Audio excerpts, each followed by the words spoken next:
Hey there, my name's Curtis Lucas, and you're watching Empire Building. So after the week we just had, and certainly after the last video I posted, I think it's time we had a talk. I know that for some it seems as though my decision to sell those shares of Marathon came somewhere out of left field, considering the message that I've been portraying thus far has been the buy and hold strategy. It seems that some have been left feeling a little confused, and some even angry. That video received the highest number of dislikes than anything I've ever done before. I even lost subscribers because of it. But this leads me to one of the concerns that I've voiced previously about people's emotions around these stocks and around this opportunity. It's extremely important that you do not get emotional about any of this. And that's a very hard thing to do. You might be romanticizing these stocks and connecting with them on an emotional level because of the way they are changing your life. But make no mistake, these stocks do not care about you. The market does not care about you. The market is indifferent. So you need to sever that emotional connection. In this video, I'm going to talk a little bit more about the reasons why I decided to sell when I did. And even though it might seem like it's come out of left field, it's completely consistent with everything I've been saying all along, right from the beginning. I'm going to be covering some extremely important topics. So please make sure you listen all the way to the end, or you might miss something crucial. That's one of the other things I noticed during the last video I released, that while there was a lot of criticism, many did not sit through the entire video before they decided to criticize. Halfway through the video, only about half of the viewers were still watching. The analytics for my channel let me see all of this data, so I also get another insight into the mentality of the people who are investing in these stocks. Unfortunately, there is a short attention span, especially when the markets start to behave the way that they are. People start to feel invincible. So what I'm going to do is try to bring you back down to earth and explain exactly what is happening right now. So for those of you who may be wondering, no, I did not re-enter my position on Friday. And I am still holding the 10,000 shares that I kept. I made it pretty clear during the last video that the main reason why I sold these shares in the first place was because I needed to transfer those funds into a brand new tax-free savings account so that I could start exploring the world of options trading. Before I can do that, I have to let the trade I made of selling those stocks clear, which takes 2 whole business days. And the irony of all this is the technology that we're choosing to invest in is one that would allow that process to complete in 10 minutes or so. That's the power of the technology we're engaging in. But the infrastructure that we're currently using to engage with it is still the archaic system of the past. This is akin to dial-up internet. That was the only method we had to access the World Wide Web when it was first created. And the phone line was never designed for that. But I'm not going to digress into the technology in this video. I just wanted to point that fact out. Because for anyone who thought that I was suddenly exiting this market, as was apparent by some in the comments in that video, who clearly did not watch the whole thing, I am going nowhere. I am simply shifting my strategy for the next phase of this bull market. And I've also made it clear time and time again that I needed to divest myself. I took a big bet on Mara very early in this game, and as a result, I missed out on many other opportunities. And the message I have been preaching is to spread yourself out. Yet, I was not taking that advice. I made an early mistake, but because of my experience in these markets, I knew that once I had made that decision, I had to stick it out, because sooner or later that story would play out. And I feel like now it certainly has. But let's get into the exact reason why I chose now. It's well known that I don't preach a whole lot of technical analysis on this channel, but that doesn't mean I don't know how to do it. Analyzing the charts of Riot and Mara or any other Bitcoin mining company is futile at best. But Bitcoin is a very different animal and is far more mature with a 12-year history. But since we are in uncharted waters, I don't give a whole lot of credence to trend lines and Fibonacci retracement tools. Instead, I like to look at far more simplified metrics. And one of the most simplified metric there is, in my opinion, is the RSI, or the Relative Strength Index. And as of the time I'm recording this video,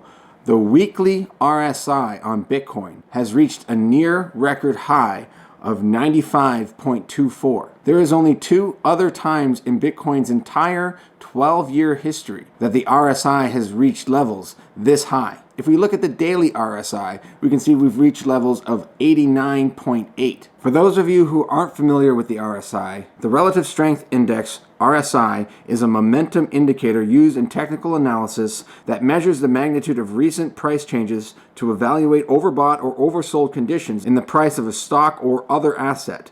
The RSI is displayed as an oscillator, a line graph that moves between 2 extremes, and can have a reading from 0 to 100. Traditional interpretation and usage of the RSI are that values of 70 or above indicate a security is becoming overbought or overvalued and may be primed for a trend reversal or corrective pullback in price. An RSI reading of 30 or below indicates an oversold or undervalued condition. Now, the mistake that many make when utilizing the RSI index as a signal for overbought conditions is that they act on it too quickly. Assets can stay in overbought territory for very long periods of time, as has been the case with Bitcoin up until this point. But once we reach levels at this extreme, Bitcoin is offering you an opportunity it very rarely gives us. The last time Bitcoin flashed this signal at this level was before 2014, when Bitcoin was far younger and far more volatile. In one of my early videos when I started covering these stocks in early December, what I said was, if you're going to trade these things, just be modest about it. Now, of course, you can trade it, and there will be plenty of opportunities to do so, but you need to be very careful. I've said it before, these stocks tend to misbehave, both in the downtrend and the uptrend. It can be very easy to end up on the wrong side of a trade and then get completely left behind. And then you'll stand in disbelief at what's happening in front of you. You'll say to yourself over and over again how much better off you would have been if you had just left it alone, rather than trying to time this market. Now, don't get me wrong, I am not saying don't trade this market. I myself have traded this market and will continue to do so. What I'm saying is, be modest about it. And what I mean by that is, don't try to sell at just any opportunity. Wait for the big ones. The bumps in the road are not what concern me. It's the major reversals that I'm interested in. I've been in this space for quite a while now. Not as long as some, but all the same, I have seen this movie before. And while this time may be different, the more things change, the more they stay the same. And if Bitcoin wants to give me this opportunity, then who am I to turn it down? That does not mean that I'm calling a top. And I've actually been thinking about this more and more over the last couple of days. The 10,000 shares that I chose to hold on to. If Bitcoin wants to rip even higher from here, I won't hesitate to sell those shares. It takes a rational mind to go against the trend. If you haven't seen my video about the origins of Warren Buffett's famous quote, I would highly recommend that video. But the context of that quote came from his 1986 letter to Berkshire Hathaway shareholders. Common stocks, of course, are the most fun. When conditions are right, that is. When companies with good economics and good management sell well below intrinsic business value, stocks sometimes provide grand slam home runs. But we currently find no equities that come close to meeting our tests. This statement in no way translates to a stock market prediction. We have no idea, and never have had, whether the market is going to go up, down, or sideways in the near or intermediate term future. What we do know, however, is that occasional outbreaks of those super contagious diseases, fear and greed, will forever occur in the investment community. The timing of these epidemics will be unpredictable, and the market aberrations produced by them will be equally unpredictable, both as to duration and degree. Therefore, we never try to anticipate the arrival or departure of either disease. Our goal is to be more modest. We simply attempt to be fearful when others are greedy and to be greedy only when others are fearful.